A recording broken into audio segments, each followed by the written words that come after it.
आज की कहानी में छुपा है एक खतरनाक राज। Welcome back to Anuj Toons.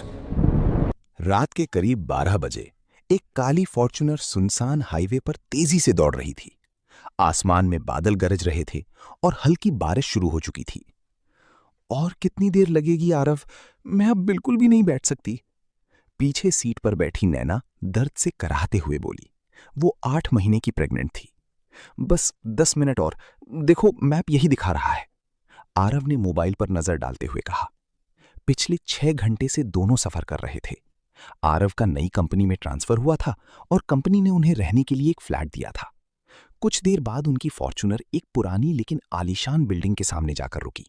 Building का नाम था सिल्वर रेजिडेंसी। बारिश के बीच गार्ड छाता लेकर उनकी गाड़ी के पास आया। नमस्ते साहब, आप आरव मेहरा है ना? हाँ, कंपनी ने फ्लैट दिया है हमें। जी, फ्लैट नंबर 27 तैयार है। इतना कहते ही गार्ड की नजर नैना की पेट पर पड़ी। उसका चेहरा अचानक उतर गया। क्या हुआ? आरव ने पूछा।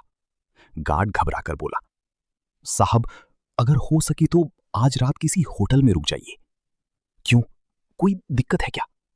नहीं साहब। गार्ड की आवाज कांप रही थी। नैना थकी हुई थी। वो बोली, मुझे कहीं नहीं जाना, मैं बस आराम करना चाहती हूं। आरव उसे लेकर अंदर चला गया। लिफ्ट के शीशे में गार्ड ने कुछ देखा। तीसरी मंजिल पर खड़ी एक औरत, सफेद कपड़ों में, हाथ में एक पुरानी गुड़िया, और उसकी आंखें पूरी काली थीं। फ्लैट नंबर 27 अंदर से बहुत सुंदर था। बड़ा हॉल, लंबी बालकनी और दीवारों पर पुराने पेंटिंग्स।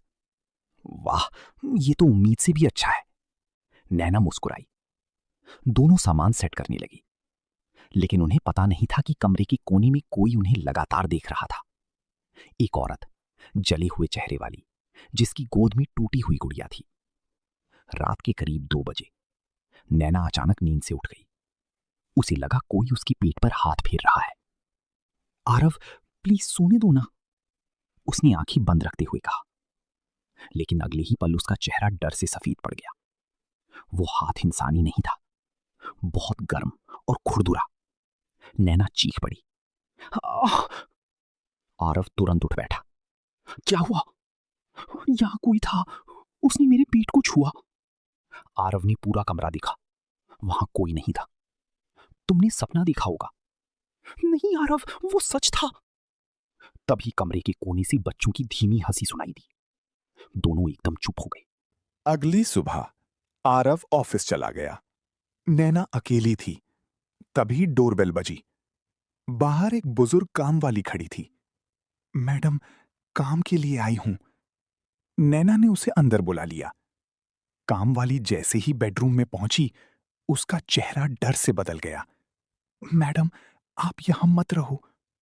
क्यों? इस घर में बच्चा सुरक्षित नहीं रहता। इतना कहते ही किचन से बर्तन गिरने की आवाज आई। दोनों भागकर वहां पहुंची। एक काली बिल्ली गैस स्लैब पर बैठी थी। उसकी आंखें लाल चमक रही थीं। अचानक बिल्ली इंसानी आवाज में बोली, मेरा बच्चा वापस करो। काम वाली डरकर भागी, लेकिन जैसे ही वो लिफ्ट में घुसी, लिफ्ट अपने आप बंद हो गई। अंदर वही जली हुई औरत खड़ी थी। उसकी गोद में खून से लथपथ बच्चा था। पूरा बिल्डिंग उस रात काम वाली की चीखों से गूंज उठा। शाम को आरव घर लौटा तो नैना डरी हुई थी। आरव, इस घर में कुछ है। आरव उसे शांत कराने लगा। तभी पूरे फ्लैट की लाइट्स झपकने लगीं और अचानक कहीं से लोरी सुनाई देने लगी। सो जा मेरे लाल, सो जा। नैना का बच्चा पेट में जोर जोर से हिलने लगा। आरव, हमारा बच्चा। तभी बेडरूम का दरवाजा अपने आप खुला। अंदर वही औरत बैठी थी। वो टूटी गुड़िया को झुला रही थी। धीरे धीरे उसने अपना सिर उठाया। उसका आधा चेहरा जला हुआ था और उसकी आंखों से खून बह रहा था। मुझे मेरा बच्चा चाहिए। उसकी आवाज पूरे कमरे में गूंज उठी। अचानक उसका हाथ लंबा होकर नैना के पेट तक पहुंच गया। नैना दर्द से चीखने लगी। आरव, बचाओ। आरव ने नैना को पकड़कर बाहर भागने की कोशिश की, लेकिन मेन डोर अपने आप बंद हो गया। दीवारों पर छोटे छोटे बच्चों के हाथों के निशान उभरने लगी। पूरे घर में बच्चे रोने की आवाजें गूंज रही थीं। और फिर नैना जोर से चीखी। अगली सुबह दोनों अस्पताल में थे। नैना का मिसकैरेज हो चुका था। गार्ड रोते हुए बोला, साहब, मैंने आपको रोकने की कोशिश की थी। कौन थी वो औरत?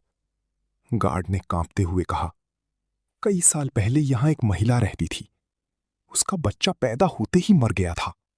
वो पागल हो गई। एक रात उसने खुद को और अपने बच्चे को जिंदा जला दिया। तब से वो हर प्रेग्नेंट औरत से अपना बच्चा वापस लेने आती है। आरव डर से जम गया। तभी अस्पताल की टीवी पर खबर चली।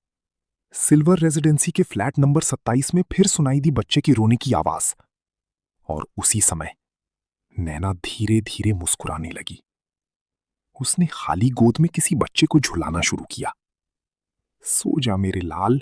ये तो बस शुरुआत थी। अगली हॉरर स्टोरी के लिए सब्सक्राइब करें अनुज टून्स।